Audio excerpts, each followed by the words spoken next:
Cool. I love how this looks in here. This is it's like you're, camouflaged. Tell me about this outfit. You mentioned the Crystal Mirror spaceship being about reflection. And I feel like this is how I feel inside. Yeah. The light that shines that also reminds others, of theirs. So I feel like that's reminds others of their light. Of their light, exactly. So I feel like that's the vibe. That's what I'm reflecting. Yeah. Did you have this made, or you found it? I was playing Porch Fest here in Sebastopol, and I was wearing maybe this exact top or something very similar, and so I had a little disco bling already. I see. Played the set. We had a great time, and the build-up was great. People were really feeling it, and at the end of the set, my friend, whose garage, like carport we were playing, and he came out and gifted me this. Oh, wow. So I've had it ever incredible. since. Yeah, it reminds me of something like Bjork would wear. I love Bjork. That's awesome. That's a huge compliment. So we're doing that show February 22nd. Yes, which is a Sunday, neck of the woods. Yeah, that's gonna be really cool. So who else were you thinking about having on? So definitely my homie Tim Chavez, and he is the black light visual artist. Oh, cool! Wow. Incredible painter. Makes different worlds, and the way that his paintings really jump off the page is just such a cool experience. Yeah, I'm excited. And he works with black light. Yeah. Cool. Yeah, I love that. There's even like this little side room. So you haven't been upstairs, right? You were saying. So upstairs, if we do it upstairs, there's a little towards the back, like the stage is over here. Then there's like a little bar thing, and in the back there's like a little side room, so maybe he can do something in there. Exactly. I was thinking having separate, like, or having different worlds that people can explore that are all connected in some way. They're like different portals and attractions. Okay. Yeah, you're speaking my language. Yeah. I mean, oftentimes I do that just sporadically anyway, so of course at a event like this, I'll come up with something nice. Yes. Yeah. Do you have any shows coming up out here? Let's see. I just got invited today to do my friend's album release show, Faith Aura. She's really talented. I think you'd really enjoy her sound, and also like her look is just like she is. Yeah, cool. Just like she creates worlds as well. Yeah, what style? Like, she's a singer-songwriter. She produces and she also plays piano, and just very fierce and elegant. So like a lot of black and white, very much rooted in like musical theater. So like Broadway voice, and sometimes like electronic beats and kind of goth. That's cool. Yeah. Very like expressive and theatrical and fierce, but also like soft and feminine simultaneously. Yeah, I want to hear her. Love her artistry, and that is February 14th. Out here in Santa Rosa. Santa Rosa, okay. Yeah, Arlene Francis Center. Yeah. Oh, I played there one time. I love it there. Yeah, in Santa Rosa. That's right. And beautiful community. Yeah. That's a cool space. Yeah, right on. So that's on the 14th. Cool. Yeah, let's see. Yeah, today I just found out I'm playing at February 4th, I think it was. Wednesday. It's a Wednesday. Yeah. At Bottom of the Hill in San Francisco. Nice. With the Five Highs. They're a band that has a studio at Light Rail also, And it's been a while, like a year and a half ago we played, a show. But this is a cool venue. But it's going to close soon. But actually, Danny came when I played with them. It was like in October, I think, something like that. Well, but like last year, like, Danny came through. Yeah, nice. So I think that was the last time I saw him, Yeah, so cool. Yeah, that was good that you connected with him and, able to put this together. That's, like, yeah, kudos for even like having the, the follow through to do it, Thank you. I really do feel like it's needed for a lot of people, so I'm putting that beacon out there to just like welcome people to create. One of the things I'm looking forward to doing, my friend Kathleen, Catalina, she's going to help me facilitate a global vision board at the event. Okay. So, are you familiar with like the concept of vision boards? Oh, well, somewhat. I can imagine. But explain it to me. So it can be really like a lot of things, like whatever your heart desires. You can put on like a piece of cardboard or a big piece of paper, so you can like cut out like from magazines, words, or like situations. Yeah, exactly. Like things you're aspiring to do. Like if you want a new house and you see one that's similar, you could cut that out of the magazine and put it on the page. Yeah. And then like kind of, even put a picture of yourself next to it, like that kind of thing. So for the earth, for the next steps in society's like evolution and healing, I want us to create a vision board for that. Okay. Like the world that we want to see. And I think just everyone and anyone contributing to that at the event is going to be a really beautiful experience. We'll definitely have some things prepped, so it won't be messy or anything. It'll be really easy to just like pick up a glue stick and engage for a moment and be able to look at it and say like, wow, we're creating something, because that's really powerful. The written word and like intention and imagery, like creative visualization, all that kind of stuff. Cool. And I think we both like incorporate that a lot into our performances. Quite a bit. It's a labor of love because it entails like I physically bring tons of stuff, like to create a whole little environment, lights, and just it's like installation art to a degree, what I mean? But with obviously the music is the main thing, but that's I love that I'm doing my shows out here because I have all my stuff. When I've had to fly, then I don't have the option of having tons of stuff, just my instruments, and that's about it. All my cables and everything are like, wrapped in Mylar as well. So every facet of it pops. But like out here, I really bring my A game because I have my car and all my stuff to create. So I'll create a whole little visual thing, as usual. But I'll give it extra love. Yeah, please feel free to engage however you're inspired. For sure. Absolutely. Like I'm open to your ideas and the creative touches. Like, for sure. Yeah. I'm excited for it. Right on. My car's been doing this crazy thing that like, okay, this is really silly, but it sometimes the heat comes out cold and then I have to like restart it and then it comes out hot. So it's this wonky thing that it started doing. So I think now it'll come out hot.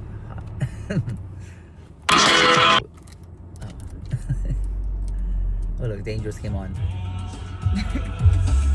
Do you like Depeche Mode? I do. That's so random. I love it. Oh, it's the ending though. Wait, no. Back to the beginning. The classic fade out. What's a trip is I'm a big Depeche Mode fan, and but I didn't know this song, and it's they have so many good songs, And one of my clients, Jesse was his name, and his girlfriend, they came, and he put me onto he's a DJ, all these badass playlists, and he sent me the most epic playlist of songs where I got to like really learn of just a lot of jewels like this one. So I learned it for them. I did a whole G-mix, and the vocoder, and I want to bring it back. I mean, do you know this one? I don't think I've heard this one actually. Yeah, it's called Dangerous. I'm surprised that it's like still recording the video, right? I guess it's cool because it's linked to the phone. Oh, I see. Yeah. I wonder if there's audio. There must be. I'm sure that. I'm curious now too. I haven't quite done that. This was just like kismet. It just Yeah, it could be a new wave.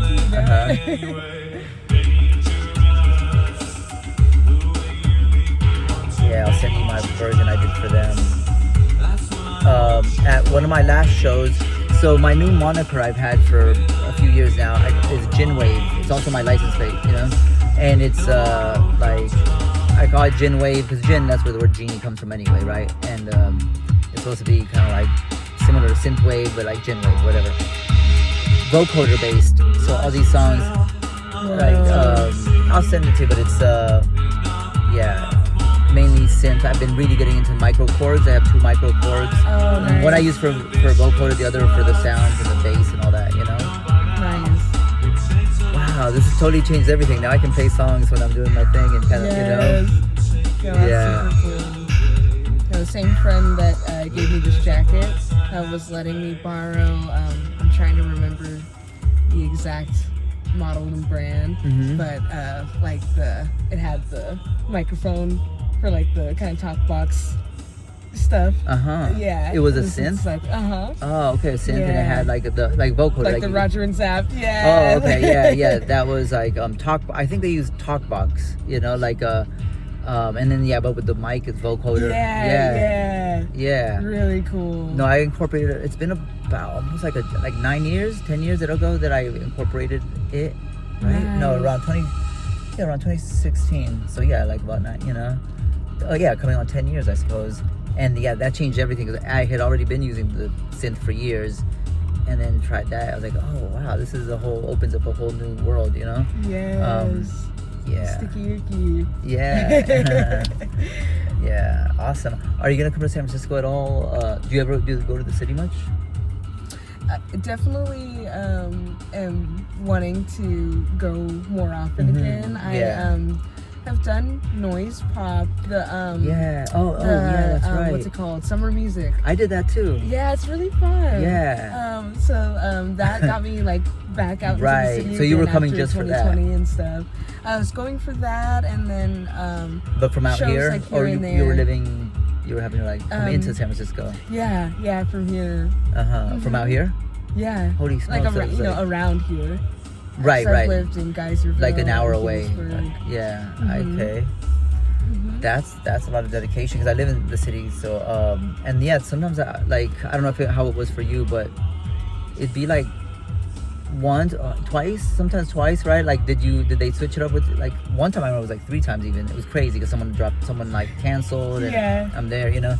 But was it usually once or twice when you did it? Like on the weekend, same week, the same weekend. Yeah. I'm trying to think.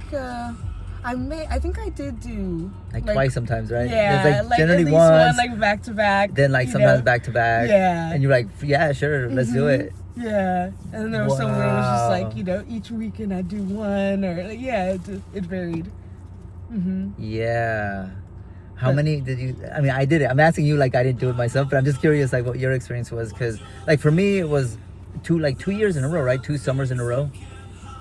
2 years in a row, right? Right? They did it for 2 years. And then I remember like I didn't keep up with like I assumed they were gonna do it again, and then I remember like inquiring, and it was so silly because I was like, oh damn, I must have missed the deadline to like apply, but they would have told me obviously, and I had to kind of like figure out that like, oh, I guess I'm not doing it this year. Oh, okay. Right? I mean, like they didn't do it last summer, right? I'm not sure. No, they didn't. Oh, okay. Well, the thing is, I live in the city, so I would totally be on it to like. It was a trip. It was a trip. Did you meet? I would imagine you met a lot of people sometimes, right? Like, Did anything stick out as far as like people you met by doing the busking outside, right? For 3 hours, right? It was 3 hours, right? Yeah, something like that. Yeah, that's kind of that's a that's a sizable amount of time to be outside. They'd run out the extension cord, right? And then like any trippy experiences from that you remember?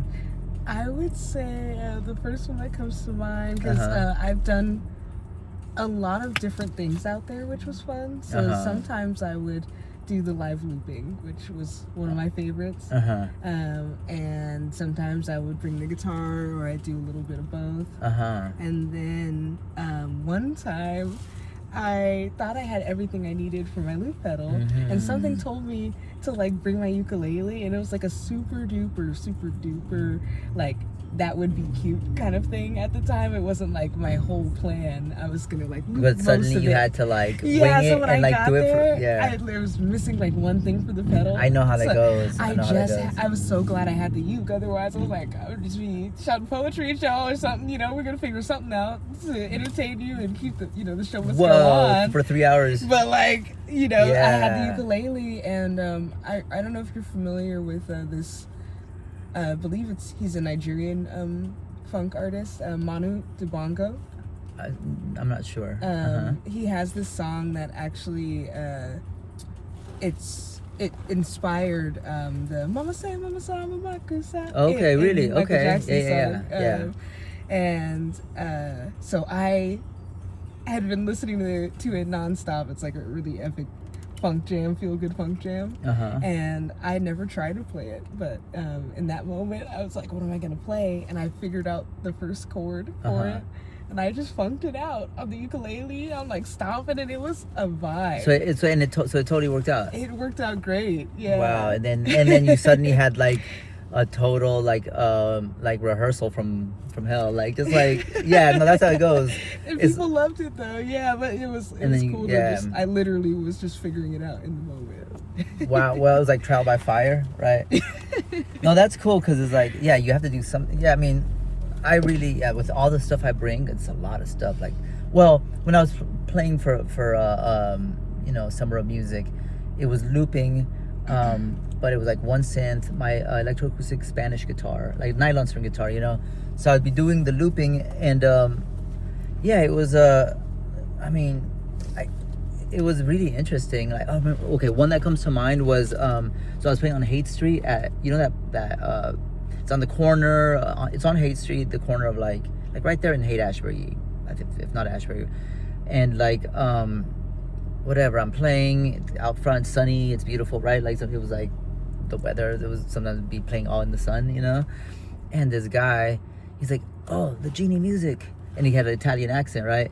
And I just figured he was just some guy who's seen me before and loves what I do, which he was. But here's the catch, is that it was his first day in San Francisco. He was traveling from Italy, right? And like, he was just on vacation with his wife, but he knew of me in Italy, and I have no clue how. You know what I'm saying? It's not like, oh yeah, that's Italy. Awesome. Like, I've never been to Italy, and yeah, it was super random, and I mean, it took me a second to even, as he was telling me, because we started talking, he's like, oh yeah, right, I always show my wife, look, right, him, don't I tell him? And I was like, so that was pretty surreal, right? Because to this day, I was like, do we know something in common? How did that even, and so anyway, so that was one of the memorable situations that happened. But yeah, it was quite a blessing for, like, in a way, it's kind of good that they did it for a couple of years. So it'd be like, it was like, how many months? It was like 4 or 5 months, right? Yeah, something like that, right? Every weekend, playing for 3 hours in front of a business. And it always depended on the neighborhood, right? Sometimes it was all the way, like a lot of foot traffic, and it was a vibe, like on Valencia Street. One I did, it was like a dispensary, like off of the Castro. Nice. And but there wasn't really foot traffic, so it was pretty, but nevertheless, in a certain way, it was the best one, because there weren't many people at all. It was just like people would kind of drive up to the dispensary, but it wasn't like the busy part of Castro, which I had a great other one, like at Cliffs Variety in the Castro, and there was a lot of foot traffic, and I met a hell of people, and it was cool. But one of this couple, they were walking, and they said that they heard Blue Monday, Blue Monday by the New Order, like in the distance, and so they followed it, right? They were like, where does it come from? We can hear Blue Monday, right? And then it was this couple, and they really dug what I was doing. They hung out for a while, and I was really appreciative, because I was like, obviously I'm not making tips, there's not many people, and then they said, hey, I have a art show coming up at a gallery. It would be great if you wanted to play at it. It's a whole thing, like a bunch of artists have their work up at this really cool gallery, and that I've subsequent to that, like I've played, then I met the owner, and the owner hires me now, so I've probably played like 5 times there, from playing for Summer of Music for this one, That's amazing. So yeah, so anyway, how it goes, how it went, like just random synchronicities, so yeah, busking, right? Like, I don't really know that many folks that busk like that, and I have, obviously we did for that, but other things, there was one called Market Street Arts, where it would be we were busking on Market Street, hey, it's Dylan. Yeah. Oh, it's all good. We're going around the corner, so if you guys want to cruise over for a few minutes with the Ohm and Bell and Nate and stuff. Oh, okay. What is it? Their house. Oh, their house. We're gonna Okay. hang out and smoke a spliff and okay. talk if you guys want to. Okay, cool. Yeah, Like right around. we'll wrap up and then Okay. I'll hit you up. Okay. Nice. Yeah, how long have we been talking? Oh, yeah, for like 20 minutes. Mm-hmm. Yeah, that's what it says. 2044. Yeah, this looks so trippy.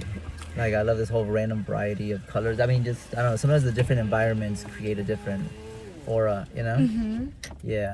Yeah, I haven't been to Sebastopol in several years, so it's cool to, I'm glad that you were able to come out too, because it's so synchronistic. I'm out here and we got the show coming up, so yeah, that's I exciting. thought that was super cool. Yeah. Like, just invited you yesterday for the show, and then you're like, That was yesterday, right? Yeah, literally I was trying just yesterday. Oh, okay, yeah, that's how magical. how quick it's like the quickening, It's like that's how everything is accelerating. Have you heard that? I've heard that time is speeding up. Have you heard that? Yeah. Like that it's a thing, that it's not even just like Mm-hmm. like that it's actually, I don't know. I mean, that's on a whole other level. But I heard this one guy, he was like that it's a thing, and that the higher ups already know that it's like that they know, and that's why they're kind of like messing with us with the words like Zoom, TikTok. It's all time, time acceleration, Yeah. and that it's in the Bible, and that it's I go down tons of rabbit holes or wormholes. Are they rabbit holes? Or, wormholes and rabbit holes. Yeah, I was gonna say, I'm sure Yeah. both. Rabbit wormholes. Yeah. I don't know about that. No, it's a whole whatever. It is what it is. I try to keep my music and my art just like kind of like its own thing, like neutral from anything, like no kind of like, regardless of where I'm at, like, and what random stuff perturbs me up my mind or whatever, or like rabbit hole I go down. I never try to kind of like, it's almost like it feels like it would pollute the whole artwork if I'm like the artistry and the music. I just keep it to just pure, you know what I mean? Just it's, and that's a decision, because I know, but anyway, I went off on a tangent, but you get the idea, I usually like I use my art a lot to like, I transmute with it. Mm-hmm. So like, if there's something where that is personal, Mm-hmm. in order to get to kind of like the heart of things on a more unified level, I will like sit with it to kind of like, I guess, fortify and prepare us in a way, even if it's through joy. Yeah, absolutely. But to get there, I have to feel whatever it is, and its intensity, and then like turn it into something that can be more universal. Mm-hmm. I guess that's how I get there. But I'm with you on what you're saying. But just that's, I guess, kind of my process for that, for sure. Yeah. And it's a beautiful gift to have that space to be able to do that. Mm-hmm. I think that's how a lot of it is vibrating at the frequency of joy that it is. It's like, because I'm brave enough to like feel it all, and then from that place like create something that can hopefully be held by all different walks of life. Yeah, universal. Yeah, that's been my experience, even with this car, because when I arrive wherever I arrive every day,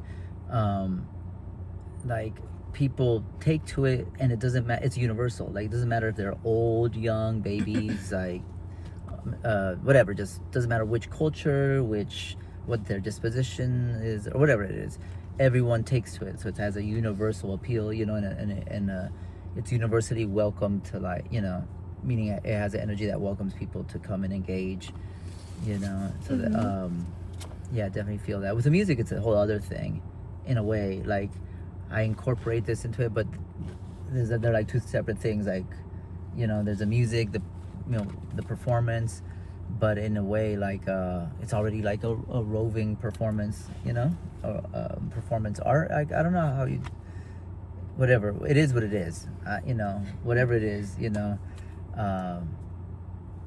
that's the energy that comes with it, you know. I think that's like one of the remedies for time accelerating, you know, as you were saying, is like that kind of presence through art.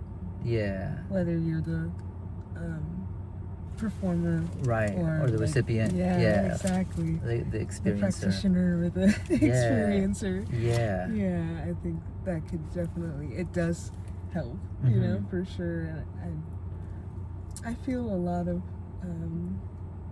healing and like rebooting happening.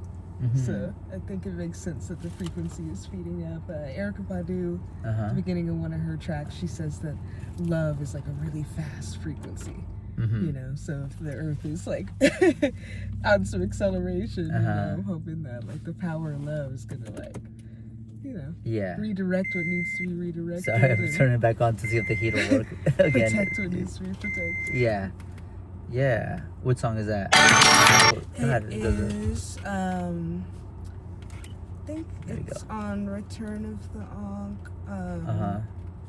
Return of the Ankh? Yeah, I think it might just be called Love, the song. Oh, yeah? But it's like at the beginning, it's someone talking and saying like, you know, the frequency of love is really fast. And, you know, okay. Lower vibrational frequency. I'm going to have to loop that. Like, you know, like they slow it down, and it's a really cute intro. Yeah, just like spoken word. Yeah, kind of, and bringing awareness like to like how vibration and frequency works and stuff. Okay. Little interlude. Sometimes I fish for interludes like that to like start my, you know, before the beat comes in or something, or like, you know, sometimes it's very deliberate. I'm like, oh, I planned it out. Other times it's like just random, just by chance. Like for my clients, you know, they'll ahead of time they tell me a list of their favorite music, right? And then I spend like 10-15 hours, you know, like learning how to loop it and whatever, do it in my own style. But in doing it, you know, I'll explore the artist and I'll find random stuff that I would have never found of my own, just, you know, by exploring. And sometimes I'll find like a little, it just fits so perfectly. It's almost like the universe like speaking through it, you know, because it's like so synchronistic. So, you know, it feels like it's like the universe is involved in curating it as well. You know what I mean? Yeah, absolutely. So I know what you mean. Yeah. I have some skits too on the album that's on all platforms.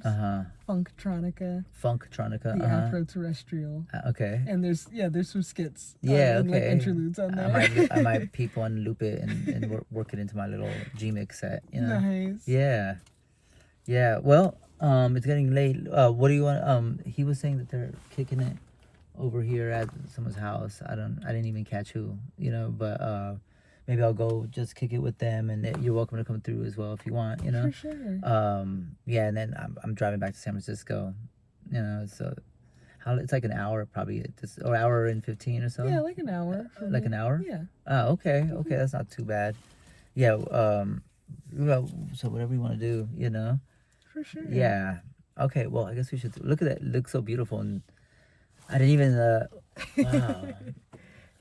I'm exploring, you know, kind of like experimenting, placing the lights in different, and this seems to work. Also, this angle, you know, I have this magical. Yeah, cool. All right, so I'll stop at 29 minutes.